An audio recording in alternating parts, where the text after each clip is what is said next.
Well, folks, Elon Musk is pulling back the curtain on one of the most salacious political maneuvers in American political history that polling suggests could have impacted the outcome of the 2020 presidential election. Leave it to Republicans, however, to never miss an opportunity to play by the left's rules, even when they're attempting to expose the great lengths Democrats went to cover up public corruption. For more than 2 years now, Americans have heard repeatedly about the Hunter Biden laptop, or alternatively, the laptop from hell, with the acknowledgement even from some of the most liberal media outlets that the laptop is real and the information is reliable. It's time to reframe the story. The liberal press want Republicans to keep using the left's lexicon on a whole host of topics, including the laptop. It's time to stop framing this as the Hunter Biden laptop, or more recently, even the Twitter files. This story is not about the drug-addled, deadbeat dad, amateur porn star son of a president. It is about mounting evidence that Joe Biden sold access to the White House using family members as intermediaries to conduct business with companies linked to communist China and other countries. The story is about mounting proof officials at the FBI colluded with the Democratic Party, the Biden campaign, and politically aligned employees at Facebook and Twitter to manage information that was seen by the voting public in a way that likely interfered with the outcome of a national election. It should shock no one that the counsel to the FBI during the Obama administration, James Baker, who was tied to the Steele dossier and the anti-Trump Russia collusion operation, was also the deputy general counsel to Twitter up until this week.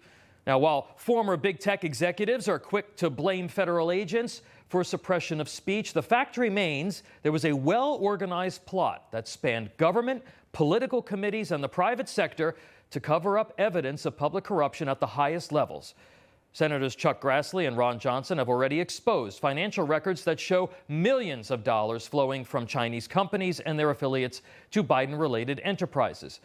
From the outset, though, even the Trump campaign got the messaging a little wrong here. They, too, led with Hunter as a main focus point, therefore leaving themselves open to being criticized for fueling personal attacks against the troubled son of the then former vice president.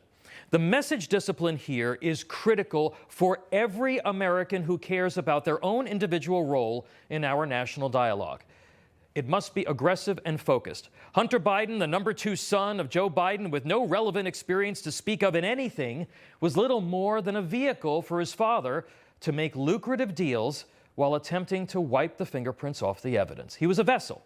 Traveling on Air Force 2 to China, he conducted business that could have resulted in kickbacks to the big guy while his father dined with communist officials. The credibility of the laptop and anyone who touched it needed to be destroyed quickly, or the Biden basement campaign would have failed. The party rounded up 50 intelligence officials to claim without evidence that the laptop was Russian disinformation. The campaign put the social networks on speed dial to suppress their opposition. It crossed into the realm of fascism, though, once the FBI got in on the act, providing cover for Facebook and Twitter to depress the evidence. Democrats weren't mobilizing to collude with big tech and federal law enforcement to protect Hunter Biden from prosecution. He was and is expendable. They were furiously trying to suppress evidence of possible corruption on the part of their party's standard bearer. So from now on, all of this, the Twitter files and the laptop, they are the Biden corruption, the Biden kickback, the Biden pay-to-play scandal, the Biden suppression scheme, whatever you want to call it. Respect the breadth and the depth of the attack on our individual power as Americans here. This has never been about Hunter and a laptop hard drive filled with softcore porn. As former Levi's CEO Jennifer Say, herself canceled by the government and big tech for expressing her views about COVID-19 lockdowns, put it best, quote, "When there is not daylight between government, private companies, and the press, when they all carry water for each other, then we live in a centralized autocracy with forcible suppression of dissent. This is where fascism lives."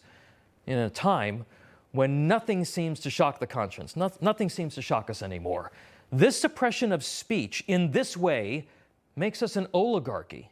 It cannot be dismissed as merely the drug-fueled ramblings of the president's son.